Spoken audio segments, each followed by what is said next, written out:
Welcome to The Last Breakfast. Please enjoy the video.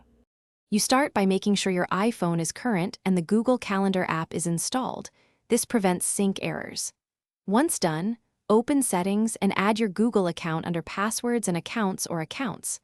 Sign in and toggle Calendars to on-so events sync.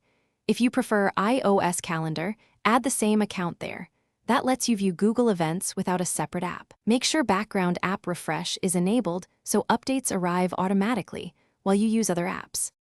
Now you configure how the calendar appears and what syncs.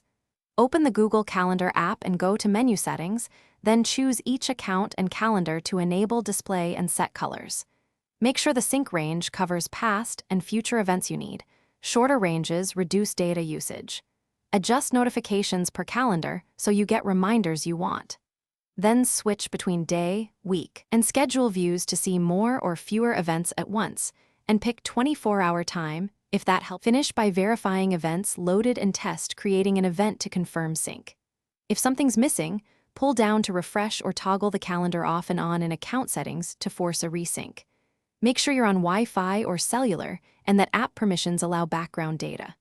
If duplicates appear, check for the same Google account added twice or iCloud/other calendar overlaps. As a last step, sign out and back in or reinstall the app. This resolves most stubborn sync issues.